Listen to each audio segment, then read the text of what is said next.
All right, YouTube. This is Detroit's HPTV coming to you out of Detroit.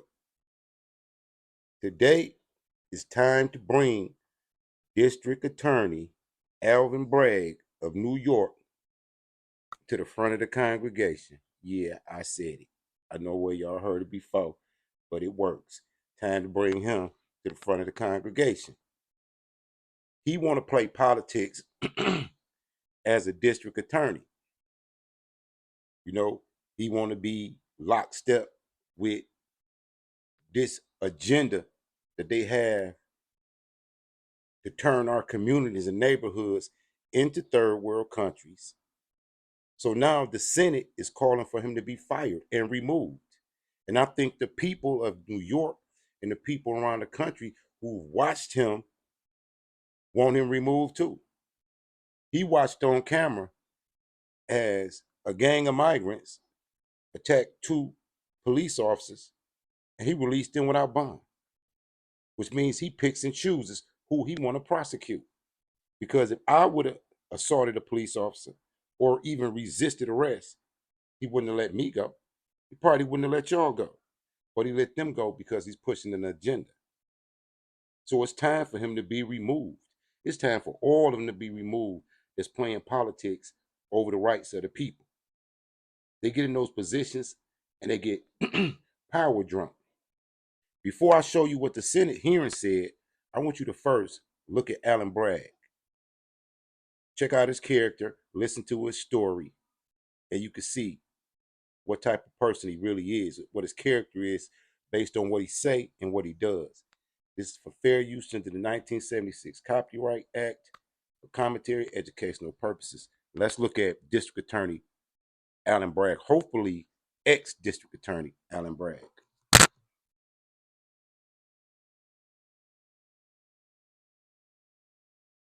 In prosecuting Donald Trump. A Harlem native, Bragg has long said the trauma of a police officer holding a gun to his head at 15 influenced his passion for justice. After Harvard Law School and a series of top prosecution jobs, he became Manhattan's first black DA. A Democrat and one of 5 district attorneys for New York City, he was elected to the role in November 2021. And he quickly came under fire for dropping his predecessor's investigation into Trump's net worth. He feared it would not hold up in court. But he did successfully prosecute Trump's business on tax fraud charges. And behind the scenes in Lower Manhattan, the Stormy Daniels investigation gained momentum, culminating with last week's indictment, the first of a former president. A media frenzy and protests have followed, as has pushback. Trump lambasted Bragg on social media, calling the DA a racist and part of the radical left. For Trump and other Republican lawmakers who posted similar accusations, the case is akin to election interference. A group of House Republican lawmakers are requesting details about the case. Bragg's office rebuffed the demand, saying in turn that it was unlawful political interference in an ongoing criminal case, underlying that this is not under Congress's jurisdiction.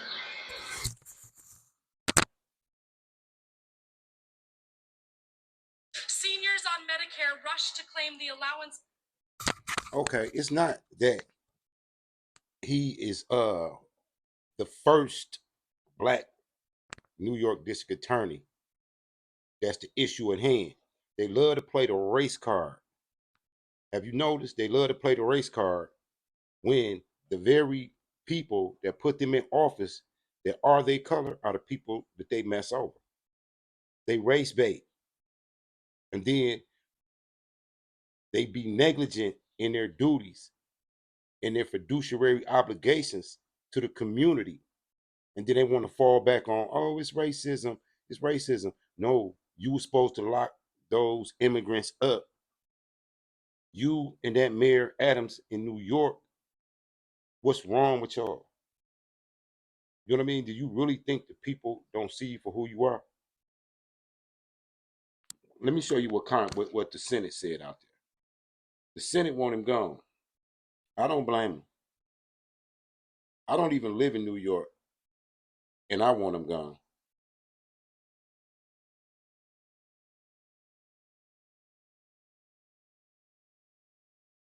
Here's the Senate. We're here today in the shadow in light of.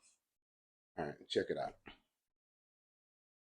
Look, this is the New York We're here Senate. today in the shadow in light of what has happened in Manhattan with the attack on the police officer by the illegal immigrants who are in the city or who were in the city.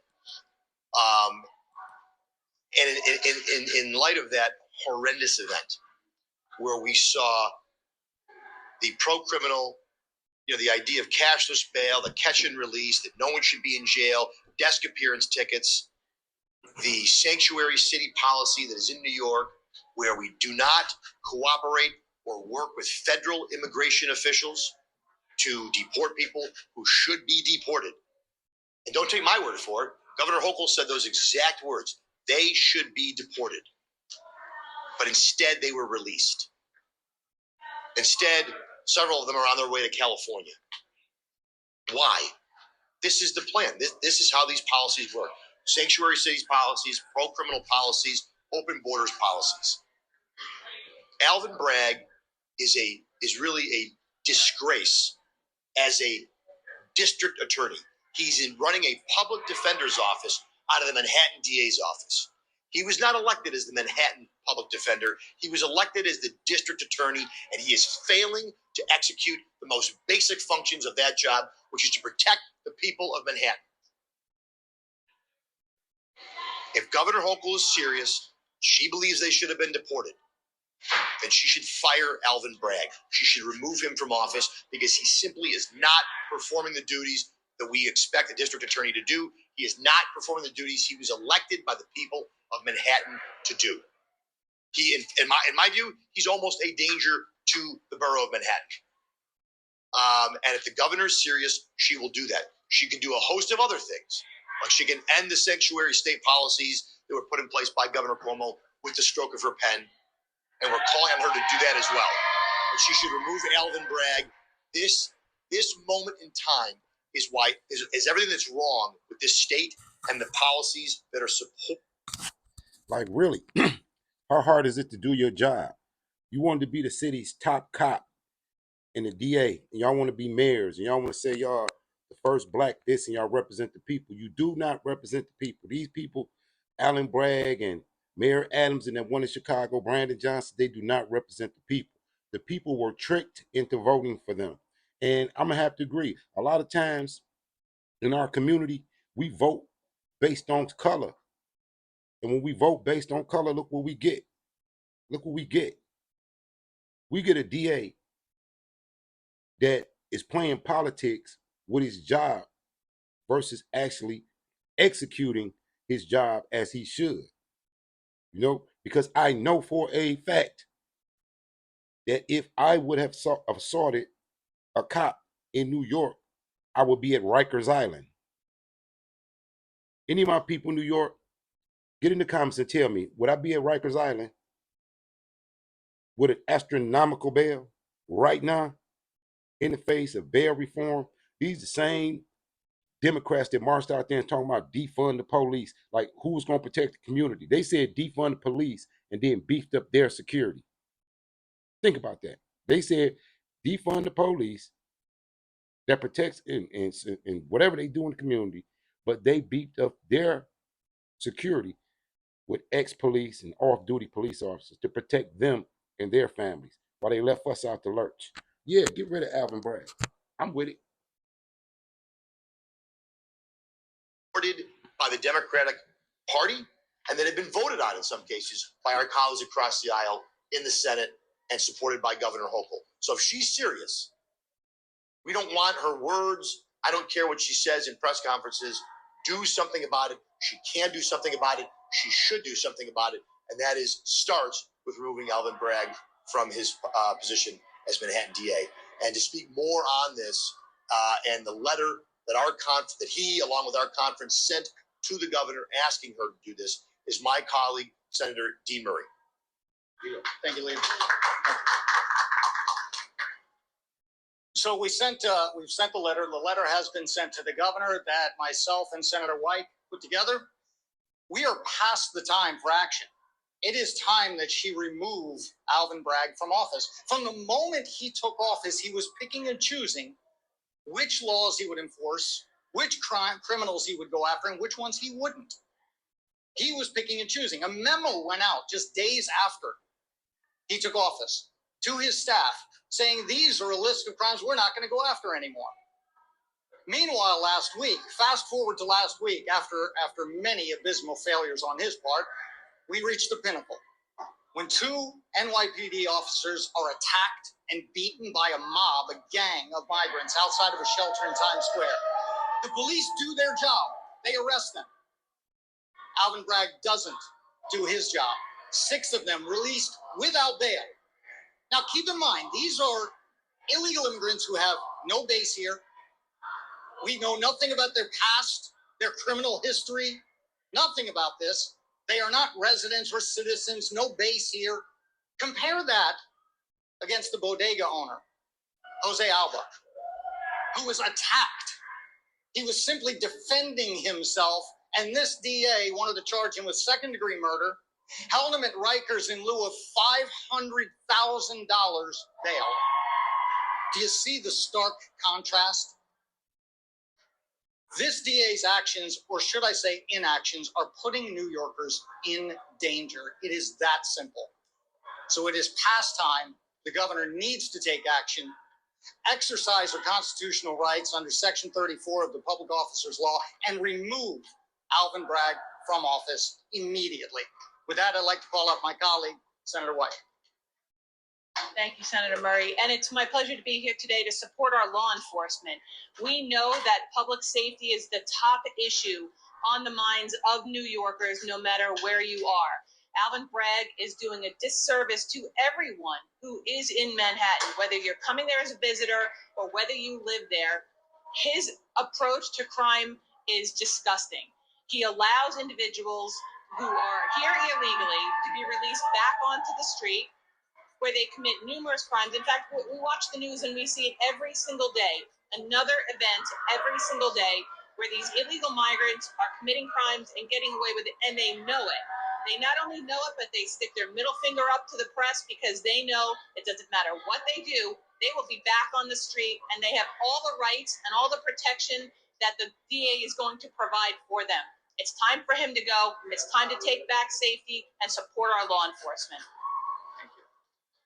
Thank you, Senator White.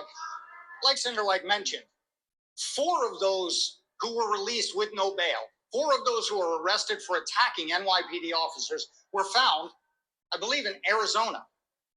Is that a surprise to anyone here that they immediately fled? It certainly isn't for me. But what message is that sending? The DA is sending the message to everyone. Come to New York, do whatever you want, and you can get away with it.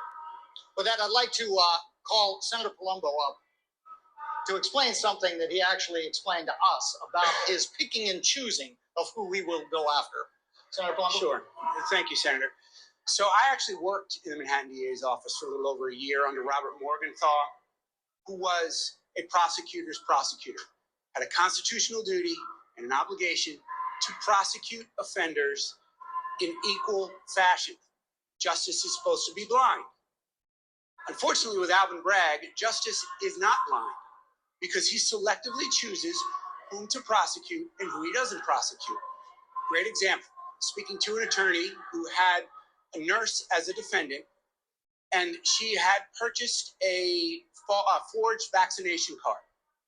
And there were about 70 or 80 individuals who did so through the subpoena where they ultimately garnered the information. And Alvin Bragg chose not to prosecute all of them, just about 24 of them who were in the medical field. So instead of prosecuting everyone for the same crime that was obviously committed, he chose not to. And then he pursued those claims as if they were murder at the Met. Wanted them to lose their licenses, to plead guilty to crimes, wouldn't budge. Some of them were students, some of them never even passed it. They were remorseful.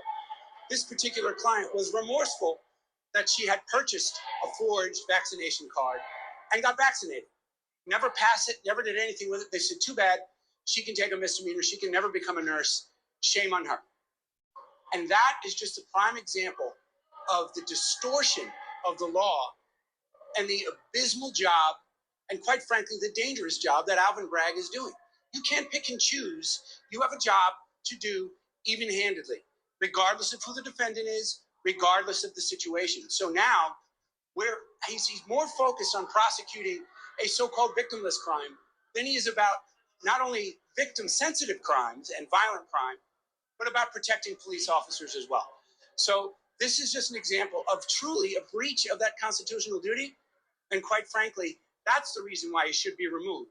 Not for politics, not because he made one or two bad mistakes, because of a consistent policy to improperly and unevenly administer the law. Thank you. Thanks, Senator. Finally, I'd like I'm going to stop there because you get the message.